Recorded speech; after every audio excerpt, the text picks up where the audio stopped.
Hello सभी प्यारे छात्रों को मेरा नमस्कार।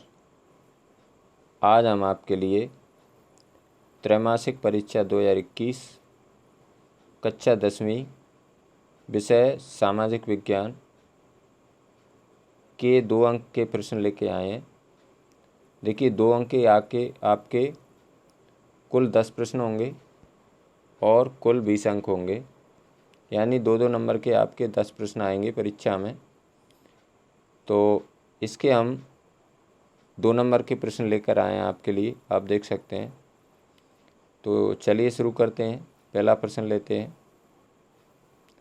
ये प्रश्न बहुत ही सरल भाषा में है, आप इनको अपनी फेयर कॉपी में नोट कर लें। पहला प्रश्न है, आप देख सकते हैं, कल्पनादर्श यूटोपिया से क्या तात्पर्य है। इसका आंसर देखिए, उत्तर देखिए। कल्पनादर्श एक ऐसे समाज की कल्पना जो इतना आदर्श है कि उसका साकार होना लगभग असंभव होता है। दूसरा प्रश्न लेते हैं, 6वें नंबर का अथवा वाला। रूढ़िवादी किन पारंपरिक संस्थाओं को बनाए रखने के पक्ष में थे। तो इसका उत्तर देखिए। रूढ़िवादी मानते थे कि राज्य और समाज की स्थापित परंपराएं, संस्थाएं जैसे राजतंत्र, चर्च, सामाजिक ऊंच नीच, संपत्ति और परिवार को बनाए रखना चाहिए। आगे चलते हैं, अगला प्रश्न लेते हैं। प्रश्न नंबर 7 देखते हैं। बाल्कन क्षेत्र के अंतर्गत आने वाले 2 प्रमुख राज्यों के नाम लिखो। तो इसका उत्तर देखते हैं। 1871 के बाद यूरोप में गंभीर राष्ट्रवादी तनाव का स्रोत बाल्कन क्षेत्र था। बाल्कन क्षेत्र के अंतर्गत आने वाले राज्य रोमानिया, बुल्गारिया, अल्बानिया, यूनान, Macedonia, Croatia, Bosnia Herzegovina, Slovenia, Serbia और मॉन्टेनेग्रो शामिल थे। तो इसमें कोई भी 2 राज्यों के नाम छात्रों को लिखना है। तो इनमें बहुत सारे राज्य हैं, तो इसमें कोई भी 2 राज्यों के नाम आप लिख सकते हैं। नेक्स्ट क्वेश्चन लेते हैं, अगला 7वीं का अथवा।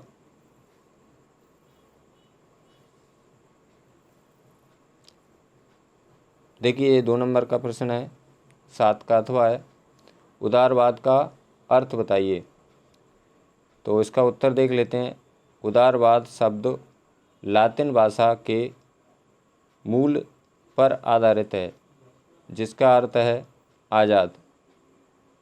नए मध्य वर्गों के लिए उदारवाद का मतलब था व्यक्ति के लिए आज़ादी और कानून के समक्ष सबकी बराबरी। 8वां प्रश्न लेते हैं। बहिष्कार का अर्थ स्पष्ट कीजिए। तो इसमें देखिए, आप देख सकते हैं बहिष्कार, इसमें हेडिंग डालना है आपको, बहिष्कार किसी के साथ संपर्क रखने और जुड़ने से इनकार करना या गतिविधियों में हिस्सेदारी, चीज़ों की खरीद व इस्तेमाल से इनकार करना। आमतौर पर यह विरोध का एक रूप होता है। नेक्स्ट अगला क्वेश्चन लेते हैं, 8 नंबर का अथवा वाला।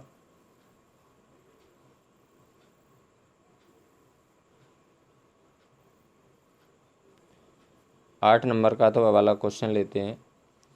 भारतीयों ने साइमन कमीशन का विरोध क्यों किया, 2 कारण बताइए। तो इसका उत्तर देख लेते हैं। साइमन कमीशन के विरोध के 2 कारण निम्न हैं। पहला कारण है,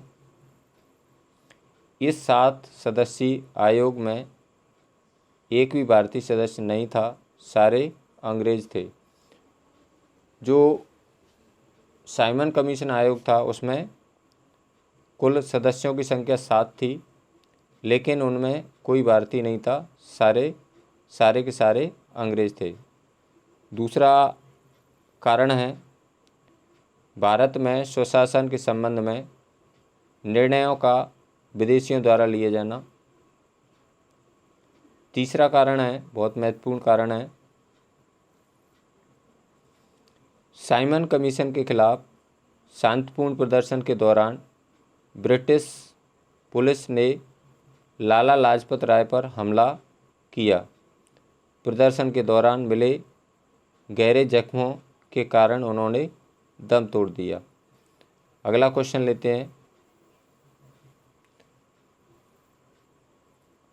9वां नंबर का प्रश्न देखिए, दबाव समूह क्या है? तो इसका उत्तर देख लेते हैं। समान आर्थिक हितों वाले वर्ग सरकार से अपनी मांगें मनमाने तथा हित पूरे करवाने के लिए संगठन बनाकर सरकार पर दबाव डालने का काम करते हैं तथा सरकार की नीतियों को प्रभावित करने की कोशिश करते हैं। इन्हें दबाव समूह कहते हैं। नेक्स्ट क्वेश्चन लेते हैं 9वां, काथवा।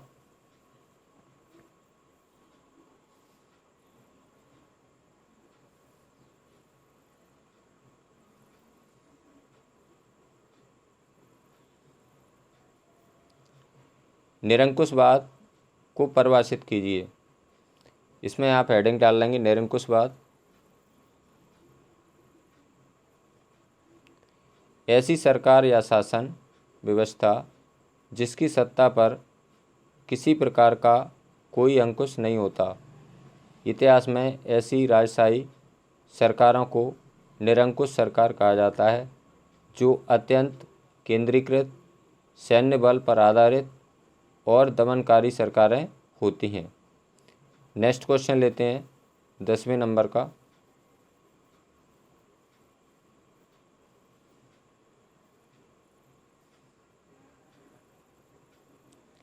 सतत पोषणीय विकास क्या है? तो इसका आंसर देख लेते हैं। सतत पोषणीय आर्थिक विकास का अर्थ है कि विकास पर्यावरण को बिना नुकसान पहुंचाए हो और वर्तमान विकास की प्रक्रिया भविष्य की पीढ़ियों की आवश्यकता की अवहेलना न करे। नेक्स्ट क्वेश्चन लेते हैं 10वें नंबर का, अथवा देख लेते हैं। भू संरक्षण के उपाय बताइए। भू या भूमि एक ही बात होती है। भूमि संरक्षण के उपाय बताइए। तो भूमि संरक्षण यानी भूमि को हम कैसे बचा सकते हैं। संरक्षण माने क्या होता है? बचाना। भूमि संरक्षण के उपाय निम्न हैं। नंबर 1, पहला उपाय है अधिक से अधिक वृक्षारोपण करना चाहिए। दूसरा उपाय है पर्वतीय भागों में या क्षेत्रों में सीढ़ीदार खेत बनाना चाहिए। नंबर 3 उपाय है ग्रामीण क्षेत्रों में चरागाहों का विकास करना चाहिए। चरागाह किसको बोलते हैं? जहाँ पर पशु चरते हैं उसको चरागाह बोलते हैं। चौथा उपाय है खेतों की ऊंची मेड़ बनाना चाहिए, यानी जो हमारे खेत हैं उसकी हम थोड़ी सी ऊंची मेड़ बना देंगे तो हमारी भूमि का अपरदन नहीं होगा, यानी संरक्षण हो जाएगा। नेक्स्ट क्वेश्चन लेते हैं 11 नंबर का, बहुत इंपॉर्टेंट क्वेश्चन है। प्रति व्यक्ति आय या औसत आय। प्रति व्यक्ति आय और औसत आय एक ही बात होती है, किसे कहते हैं?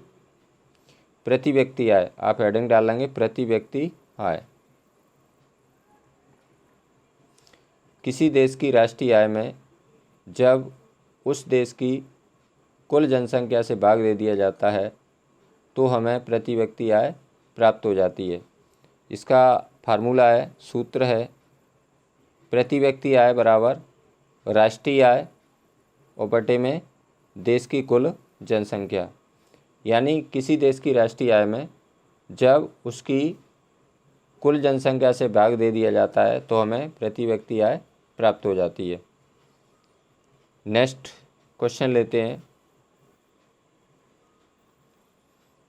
11 नंबर का। राष्ट्रीय आय क्या है? तो इसमें आप राष्ट्रीय आय हेडिंग डाल लेंगे, राष्ट्रीय आय